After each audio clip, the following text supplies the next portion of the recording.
Hi, and just wanted to say what fun I had. I just got back from the National Right to Life Convention in Pittsburgh. I met an amazing woman. Her name is Barabara Curtis. She's a mom of 12, and she has a website, barabaracurtis.com. She is a fantastic writer, and she's an advocate for children and citizens of all ages with Down syndrome. She has 3. She has so much hope and so much fun, and I had a whole lot of fun talking to her. Let's go back and meet Barabara Curtis. I am sitting here with the famous Barabara Curtis, who is here with her daughter Maddie, and we met. Star of American Idol. I call her a star. She's a star everywhere. It doesn't matter. Well, she's our star. Yeah, she's a star for pro-life people and children everywhere. And I just wanted to interview you because you've been an inspiration to me for a long time, and I followed you on your blog, which we've got to get out right away, which is mommylife.net. mommylife.net. And you have, it said, you're a writer of over 800 published articles, of course, mother of 12. You have, Maddie was the 9th born of 12 children. You had a son with Down syndrome, and then did what? Well, let's see. Where should I start? We're starting at the end because Maddie's Right, Maddie's my last birth child. She is number 9 of 12 kids, and right before she was born, the next oldest brother is Jonathan, who's exactly a year older, and he has Down syndrome. So Maddie and Johnny grew up together very, kind of like twins, you know, because Johnny was a little slow developmentally since he has Down syndrome. And I don't know, we were a big family. We have little groups within the family. And I thought, well, wouldn't it be nice for Johnny to have somebody to grow up with at his own pace? Because we knew that Maddie would eventually outpace him. And so we have adopted a baby with Down syndrome.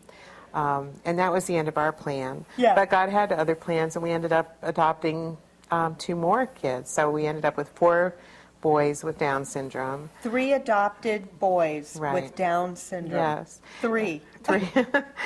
It was pretty crazy for a while because I had 4 kids under 5, and 3 of them had Down syndrome. And you were homeschooling.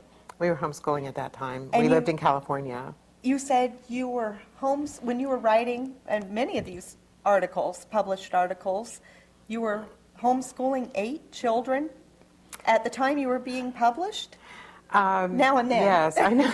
In between diapers or what? It's kind of crazy. Well, I was very blessed because I had a daughter home at that time who had graduated from high school and didn't want to go to college. She really wanted to grow up to be a wife and mother, and so she was very helpful and came alongside and helped out a lot with the children.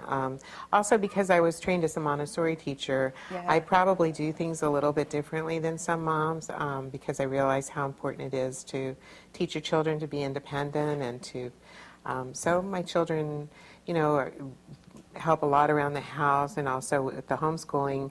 Once they were reading, I was able to just write down their lessons for the day, and they were able to, you know, stay on track and take care of their lessons. And so, yeah, it worked. I don't know. When I look back on it, I think, how did that all happen? But it did. I know that feeling. Well, so you have, in some ways, the homeschooling routine can have more freedom than if they're catching buses and is that, you know? Yes, absolutely. Have you done both? Is that what no, you know about? No, but I'm kind of wondering, maybe I did it wrong. No, when we moved to Virginia in 2002 from California, and I felt led to put my kids in public school.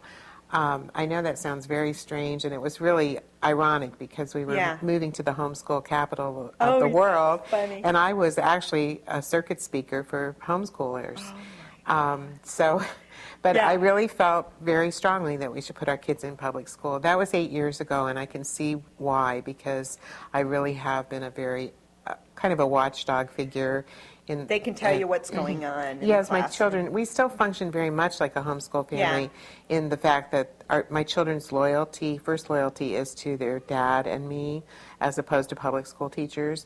So when they hear something from a public school teacher that doesn't jibe with what we have taught them, they they talked to us about it, they would never ever take a teacher's word over ours, and That's so strong that- to send out kids Yeah. that are. That's why I already- really strongly recommend that people try to homeschool the first The 3 early years years. at least, so that you have that kind of loyalty with your children, because my children really tell me everything, and I love it. yeah. Sometimes it's a little scary to hear everything. Well, you were asking me about the book I wrote called Dirty Dancing at the Prom. Yes. Actually, that was an outcome of that experience moving to Virginia, because we have great schools. We live an hour from D.C. We're in the country, Yeah, in a yeah. pretty traditional area, but one which is becoming more sophisticated Oh, yeah. Well, in terms of people moving they in with, all are.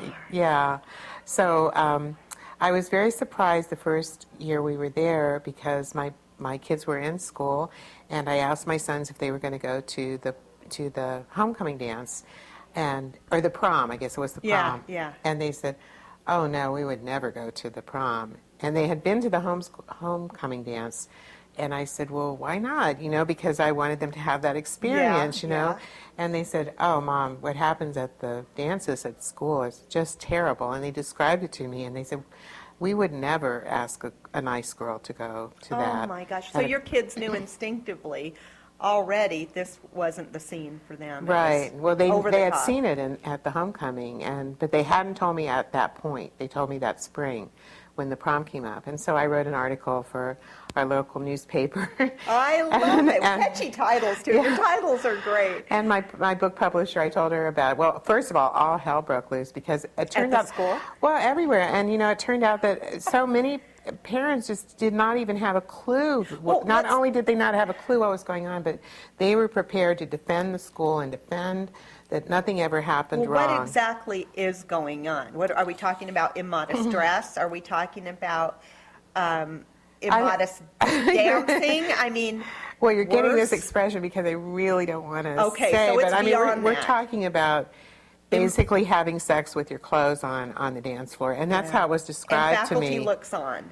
Well, what happens is, when I told my publisher about what had happened in my community, I was just telling her, as a Someone conversational needs to say thing, and it. she said, "You need to write a book about this." She said, "Well, let's do this. Why don't we have a big conference with some teens come, and you can interview them like Oprah and get some ideas and no. stuff." And so that's how we kicked it Yeah. off. And I interviewed a whole bunch of teens all over the United States to find out what was going on and how much they were communicating to local their schools? school, how much they were communicating to their parents and things like that, and wrote the book Dirty Dancing at the Prom, and other challenges your Christian teens face, how parents can help.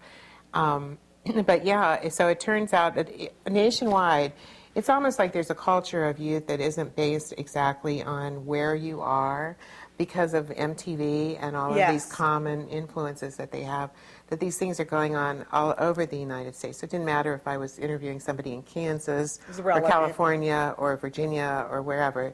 The same kind of thing was happening. And that's this dirty dancing, that's what they call it, the reason how they get away from it. Well, like I'll just use our school as an example. The lights are down. They're Yes. playing rap music with horrible lyrics. They blot out the really bad lyrics, but then the kids shout out the bad lyrics. Oh, no.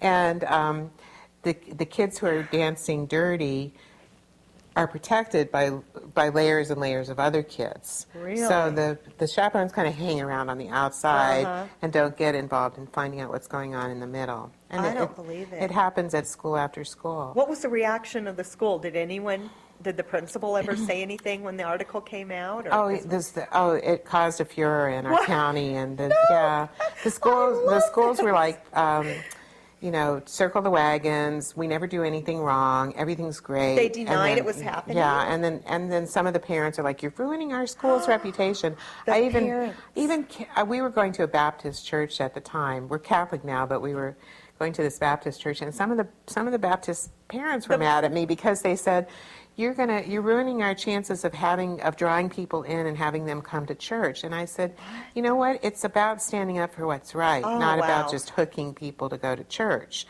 But anyways, it's simultaneously that year, one of the seniors at the high school had decided he'd had enough, and so he had an alternative prom. Oh, I and love also took a delegation to the school board to ask for help in getting control of the dances. Oh, that's So they amazing. did come up with a contract for students to sign and have their parents sign, and it said, basic things like what the limits were on Yeah. dancing and who was going to.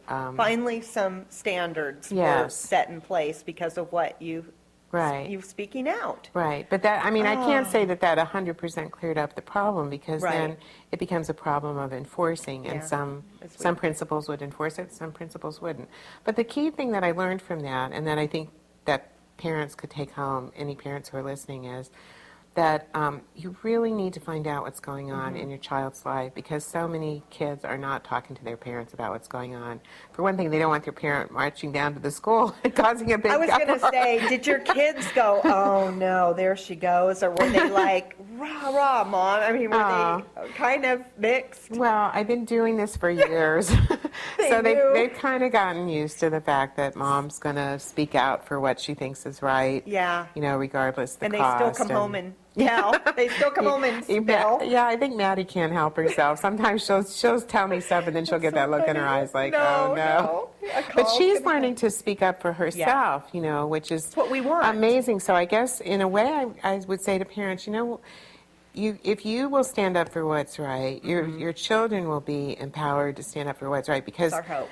Maddie, when she had to watch Inconvenient Truth with the Al Gore movie In science class. and it was presented as fact, and Which it is not. Yeah, We know. Especially at the time, we were even finding out that a lot of those documents were fraud. falsified and everything. These And teachers so presenting this. she'll actually come home and research on her own and go back.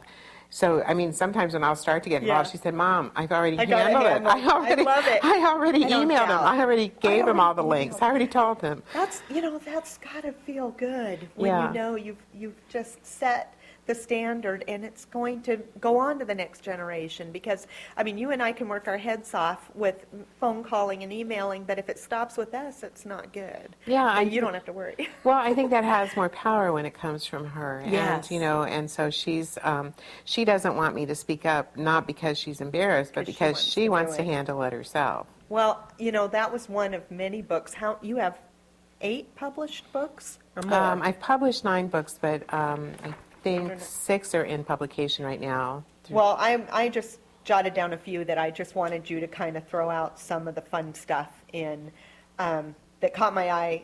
This was one, and Reaching the Left with the Right, talking about social issues with people who don't think like you. We didn't talk about this yet, but your personal story gives you unique credibility to talk about reaching people that have different views, reaching the radical left. Yes, it does. Why? Well, Why do you know about that person? in a way, I feel like God has positioned me to be a bridge builder because I do have an understanding of different sides of the issues, because I've lived on different sides of the issues. I came from a really bad background, a broken home, and I lived in foster homes, and that really created an emptiness in my heart. It's one thing to grow up in poverty, but when you grow up in poverty and you don't have love in your home and you don't have any knowledge of God, there's just this gigantic hole. Yeah. I think different people have different personalities and different giftings from God. I happen to have a very strong leadership personality, and out of that I just became a radical leftist, and I was involved in the anti-war movement and the early feminist movement. San Francisco kind of Well, area. I was actually living in Washington, D.C. Oh, at the then. time. Uh-huh. So I was actually in the perfect place Oh, at the no. perfect time to just, Yeah. I was an organizer for all the anti-Vietnam War I don't believe marches. it. And the feminists and yeah, the whole this nine this yards. tattoo is from 1969. I'm embarrassed about it now just because aging baby boomers are Oh, getting that's so funny. tattoos, and I don't want anyone to think that I would do that now, because the hole in my soul has been filled, and I don't need to impress you with who I am. Yeah. But we had, I went out to San Francisco in 1972 after all this heavy political activity, and I can't explain. I mean, just to tell you how sick I was the kind of person who really felt kind of guilty because I couldn't be like William Ayres and be blowing up things. I mean, I thought the really true noble people at the time no, were they were your people, heroes. yes, Bernadette Doran and William Ayres. I remember. And I thought I should be living like that, and that my life was just kind of a little imitation. But I moved out to San Francisco and got involved in drugs and just all kinds of crazy things. So I've really lived in a lot of crazy Whole places. lifestyle. And I was very anti-Christian. I mean, I had all of the prejudice that normal, sophisticated people like I was have. Oh, So I finally came to the end of my rope with drugs and alcohol and cried out to God one morning.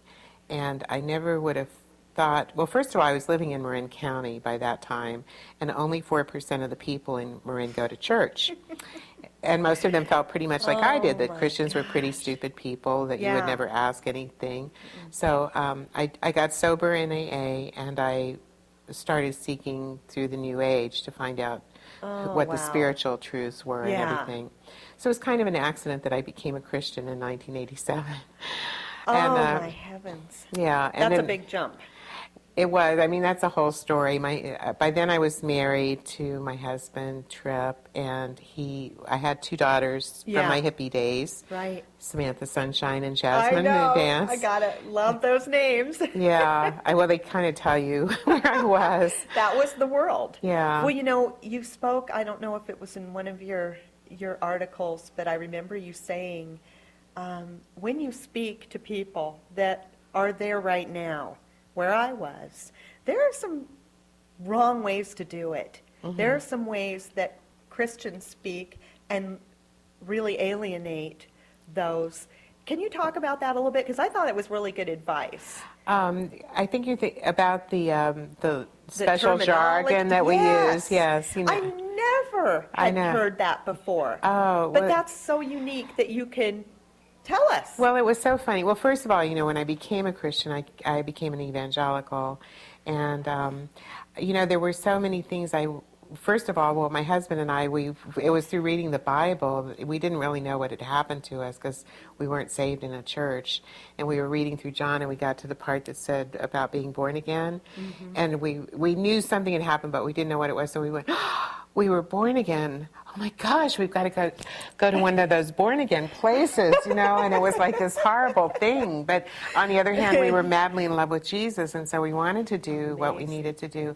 And it was so neat because I just remember for the first time meeting families who had grown up in the church and been Christians forever and everything. And Tripp and I looked at our family backgrounds, and there were no Christians in our backgrounds. I mean, there was divorce and alcoholism and homosexuality and just sadness and everything. And so we felt that God was giving us a pivotal role to play in building the next generation because we already had 5 kids. Yeah.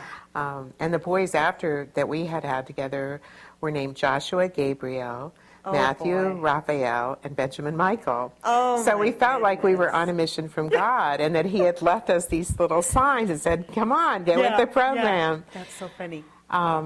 So we started going to church, and there was so much good and so much, the good was these wonderful people, who had grown up in the church and had so much knowledge and were such good examples that we wanted to follow.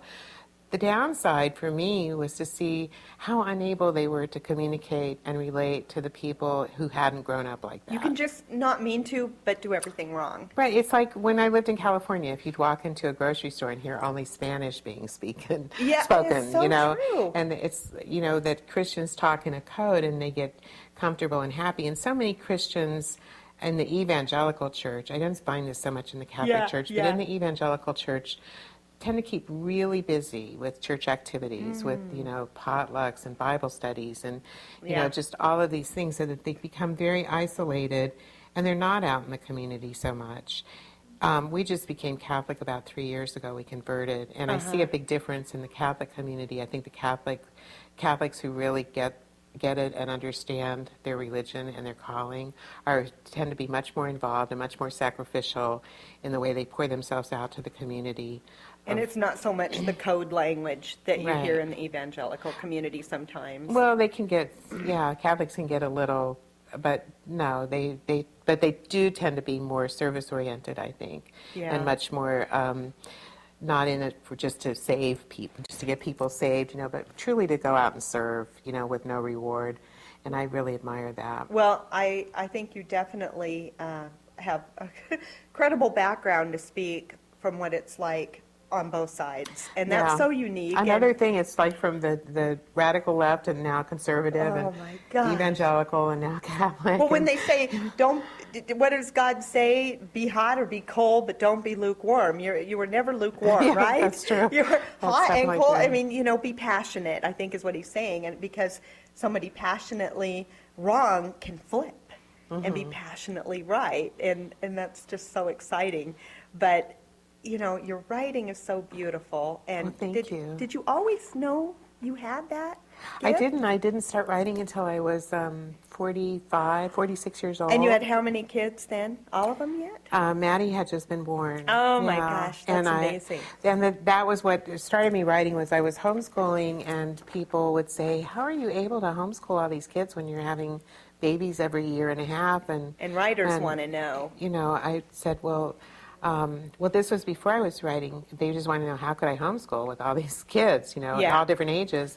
And I realized I had been trained as a Montessori teacher. Yeah. There were some really positive things that God allowed to be built into my life, even when I was really lost, and that was one of them. And I realized that definitely is. there were some things that I was able to do as a mom naturally because I had this training.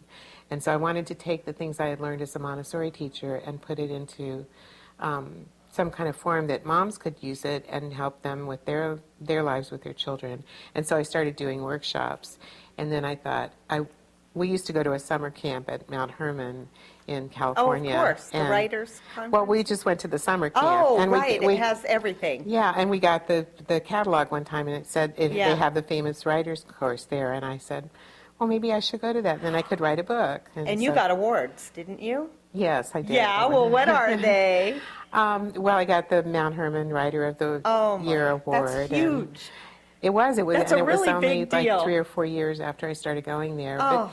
And people said, well, how have you been so successful and gotten all this stuff published? And I said, well, because I just took everything you taught me and did it, And you actually submitted. You got to kind Yeah, I of get actually stuff out the submitted. door, don't you? Yes, Well, that's true. I want to talk about, all the things that you do and all that you have accomplished. I know being a mom is the most important thing. And of course, we're here to talk about the value of unborn children at this conference. And I want you to speak to the moms out there about your experience with being a mom of your son with Down syndrome and 3 others adopted with Down syndrome. What do they need to know? What is not being said out there about this? Well, I think the thing that I really would want to say to moms is, it's not about us, and it's not about our being happy, and it's not about our being fulfilled, and it's not about anything that has to do with us. It's something that has to do with God. And so much of the time when I go out to talk to moms, I try to encourage them to see that we have a very spiritual way of life and a chance to really partner with God to do something, in almost like a monasterial kind of way, because being a mom, you don't get any rewards, you don't get any pats on the back necessarily. We take all the ribbons and trophies and awards and everything that our people bring home and put them up on the wall and stuff, but it's just between you and God. And yes, it's hard, but what our husbands do is hard too. I think sometimes that Yeah. we tend to feel sorry for ourselves. So I try to There are those I try to moments. give people the the right amount of compassion, but also like, come on, sisters, let's get it together here. The thing is, the biggest mistake that I hear from moms that they feel regrets about is not having more children. I It's know. so true. It's so I have true. never had anybody say to me, I had too many children. I Oh, wish I so hadn't had so many true. children. But I hear so often, I wish I had had You more. are actually hearing this. I hear it all the time. You get well, emails, you get phone calls, you get feedback oh, right, from, because I hear from moms all the time. you do. And you know, I'm kind of unique because I'm 62, so I Gosh, you're kidding. You sure don't look it. so, and I have 5 children still at home, so I'm old enough to be their grandmother, and I was just blessed because I had a chance to go on. Most people my age, Yeah. they're finished having their children, and a lot of them are feeling at a loss for what to do with their lives, and so true. I'm grateful that I have what I have. But for instance, I had somebody write me the other day. She has 8 children, and she said, I just found out that I'm going to have another baby, and you know, just to be really honest, I don't Yeah. know how I'm going to face it because I'm really tired. I feel like this is Tired. something I can't do. I'm overwhelmed and everything. Do you have anything to say? And I sent her a little clip of Madeline singing, and I said, this is my number 9. Oh, how beautiful. How do you know? You know, you don't know what God is going to do with your number 9. You just don't Right. know. And that was exactly what she needed to hear instead of Yeah. what somebody else could have said.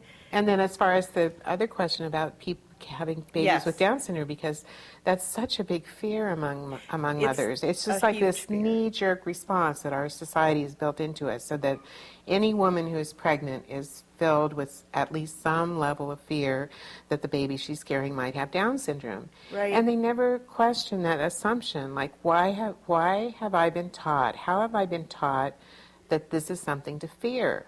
You know, what value system is that indicative of? Is Down syndrome something to fear? And so one of the things I've tried to do ever since having a baby with Down syndrome, and Johnny just turned 18, Yeah. is to say, yes, it's different. Yes, it's a little harder work, I'm going to be honest, but it's been the most rewarding and wonderful thing and life-changing experience I've had to be the mother of a baby with Down syndrome. And I think if people understood when they saw Maddie, Yeah. you know, in all her radiance and enthusiasm and everything, So and they said, grateful. if they understood that Maddie is who she is because she was the younger sister of a child with Down syndrome, everybody would want one. In fact, one of my older love kids it. said that to me once. He said, "Mom, wouldn't it be a wonderful thing if every family had a child with Down syndrome?" And I said, "Yeah, Matt, it would." And he was 9. He was 9 at the time when he said Oh, that. no. So, Well, I want to thank you for your support for moms out there, and we're going to run your website and your blog on the screen so that people can get your newsletter, and it's so uplifting and Oh, it's so thank you. encouraging. Thanks. And I just thank you for carving out the time for all of us that you have never met and do encourage clear across the United States and I'm sure outside our borders. And your daughter is just a joy, and your son, who I got to meet here, Johnny. And I hope we continue to get to see you and read your work and